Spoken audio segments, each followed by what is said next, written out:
All right, so are you ready to dive into a real head scratcher? Always. This is one of those events that kind of makes you go, huh, what's going on here?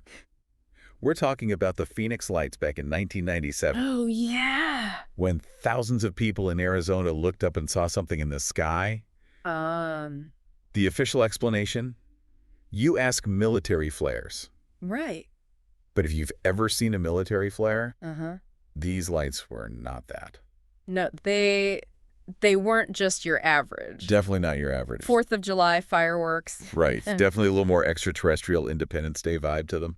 What always gets me with this one is just how many people saw it. Like, Right. we're not talking a couple of blurry photos Exactly. from some guy who says his camera is totally fine. Right. It's like people from all walks of life across a huge area saw something really strange. Yeah, they weren't just imagining things. No. They have video footage. Yeah, Multiple accounts describing the same thing. right. It's not like everyone in Phoenix suddenly decided to play a citywide game of I Spy a UFO. Exactly. The reports start coming in on March 13th around 8 p.m. Okay. And people are describing this huge V-shaped formation of lights just moving slowly and silently across the sky. And when you say massive, you mean I mean, massive, like estimates put it over a mile wide. a mile wide. Yeah. Okay, that is no Cessna. No, Not even a flock of geese. not a flock of geese. No, not even a very large blimp.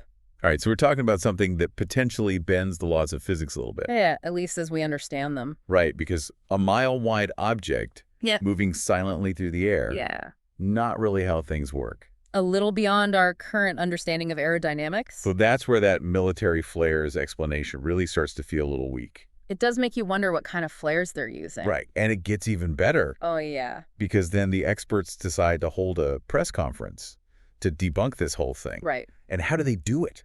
Well, They bring out a guy in an alien costume. yeah, what were they thinking? It's like, did they win an award for the most tone-deaf government response? Yeah, it really makes you wonder about their PR team. Right.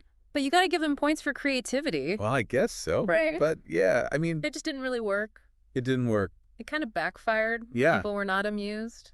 Yeah, it fueled all the conspiracy theories even more. Exactly. It made people even more skeptical of the official explanation. And to make matters even more interesting, the governor resigned not long after. Oh, yeah, that was a whole other thing. Okay, so we have strange lights, unconvincing explanation, a disappearing governor. Right? This is like the start of a bad sci-fi movie. Or a really good one, depending on how you look at it. I mean, maybe. Right. But didn't the governor later admit that he had also seen the lights? He did. Fife Symington, the governor at the time, came out and said that he had seen them too. Okay, hold on. So the guy who's supposed to be calming everyone down is saying, hey, I saw it too. Yeah, and that they told him to keep quiet about it. Oh boy. Can you imagine those family dinners after that? Talk about awkward. Right. Okay, so now we have a governor turned whistleblower, Yeah. thousands of eyewitnesses, Uh-huh. and video evidence. Right? You'd think there'd be like a real investigation here, right? You would think so. Something a little more thorough than it was just flares move along. Yeah, you'd hope for a little more in-depth analysis. So what about this investigation then?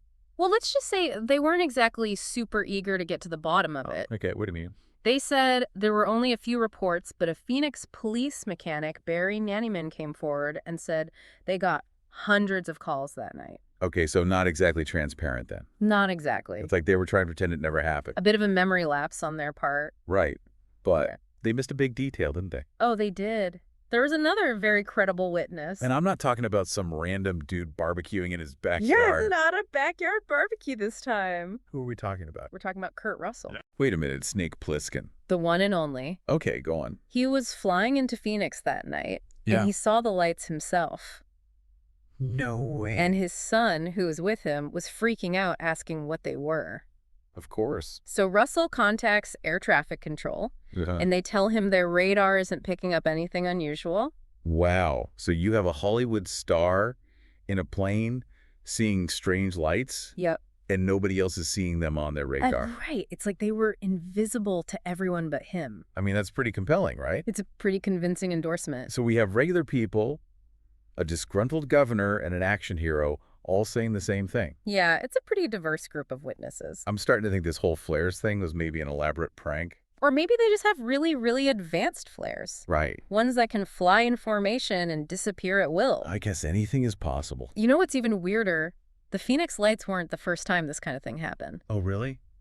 Tell me more. Buckle up. We're going back in time. 1951, Lubbock, Texas. Lubbock, Texas. All right. Let's do it. So picture this. It's a warm August night in Lubbock, Texas. Okay. And 3 college professors. Mm-hmm.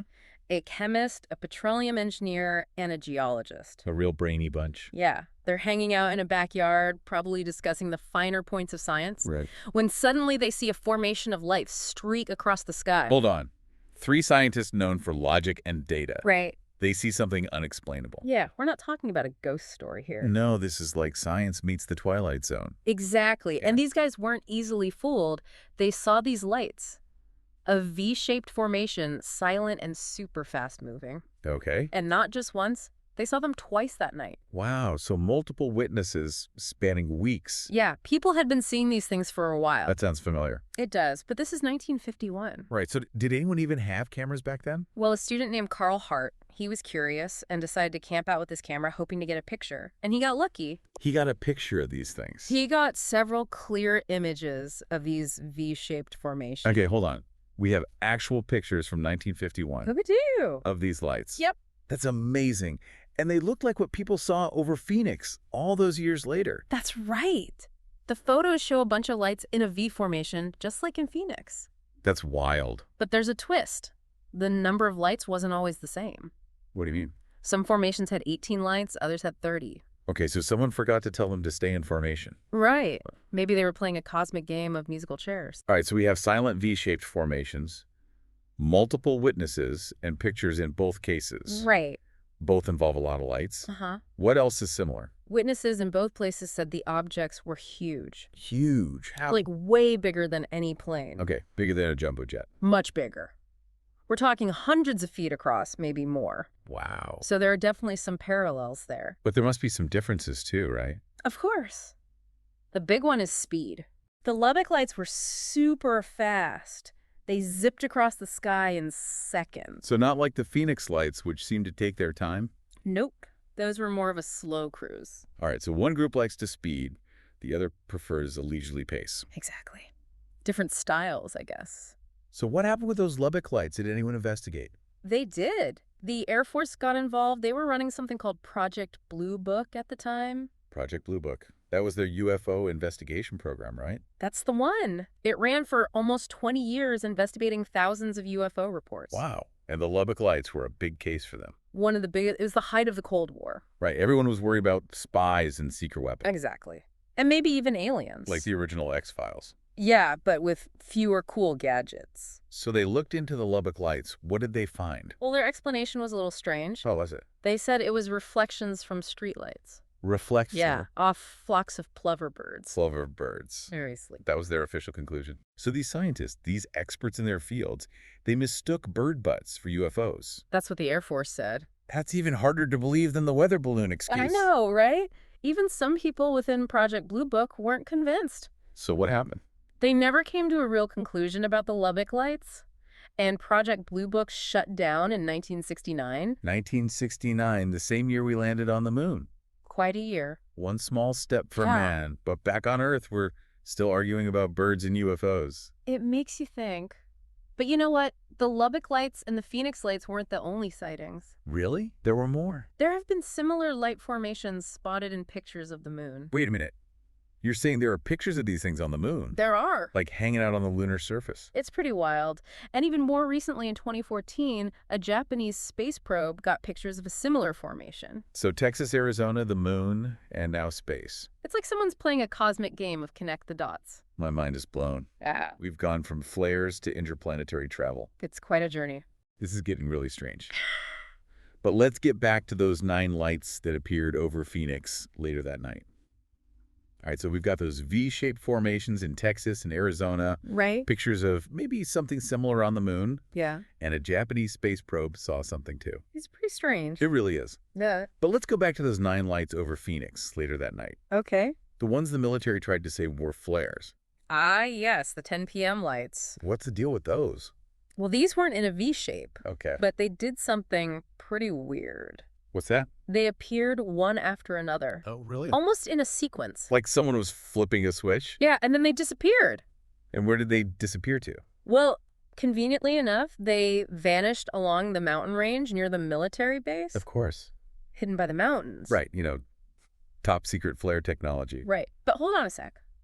A lot of the people who saw that huge V-shaped thing earlier that night, they said it was dark. Yeah. Like it blended in with the sky. You could only really tell it was there because it blocked out the stars. So invisible almost. Pretty stealthy. Yeah. So we have this silent, massive thing, maybe miles wide, just floating over Phoenix. Right. Hours before those 9 lights show up. It's like it was hiding in plain sight. Yeah. And it was so big.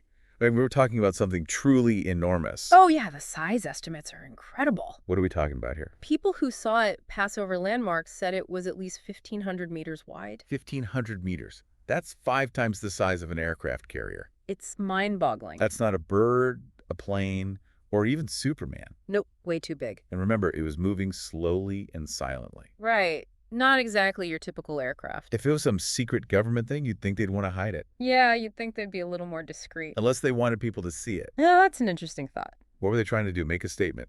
It's a mystery. And speaking of mysteries, remember that Hale-Bopp comet that year? Oh, yeah, Hale-Bopp. Everyone was talking about it. Well, a lot of the people who saw the Phoenix lights were out that night to watch the comet. Really? So these sightings coincided with a major astronomical event? Exactly. Yeah. It's almost like whatever was behind the lights was drawn in by the comet. Like a cosmic invitation. Maybe they were hoping to get a good look at Hale-Bopp before it disappeared. It's a cool idea, thinking about the vastness of space and the possibility of other life out there. Makes you wonder what else is out there. It really does. And what might draw them to our little corner of the universe. It's pretty amazing. Yeah. But even with all the evidence, the eyewitnesses, the pictures, the videos, the governor, the action hero. It's a lot of evidence. It is. Yeah. But there are still people who stick to the official explanation. There always are. Some people prefer a simple answer. Even if it doesn't make sense. Sometimes the truth is stranger than fiction. That's for sure. But that's what I love about these deep dives. Me too. We can explore the mysteries. And challenge the official narrative. Exactly. Keep an open mind and never stop questioning. Especially when it involves a guy in an alien costume. Couldn't agree more. Well, that wraps up our deep dive into the Phoenix Lights. Until next time. Thanks for joining us. Remember, keep looking up and never be afraid to ask the big questions.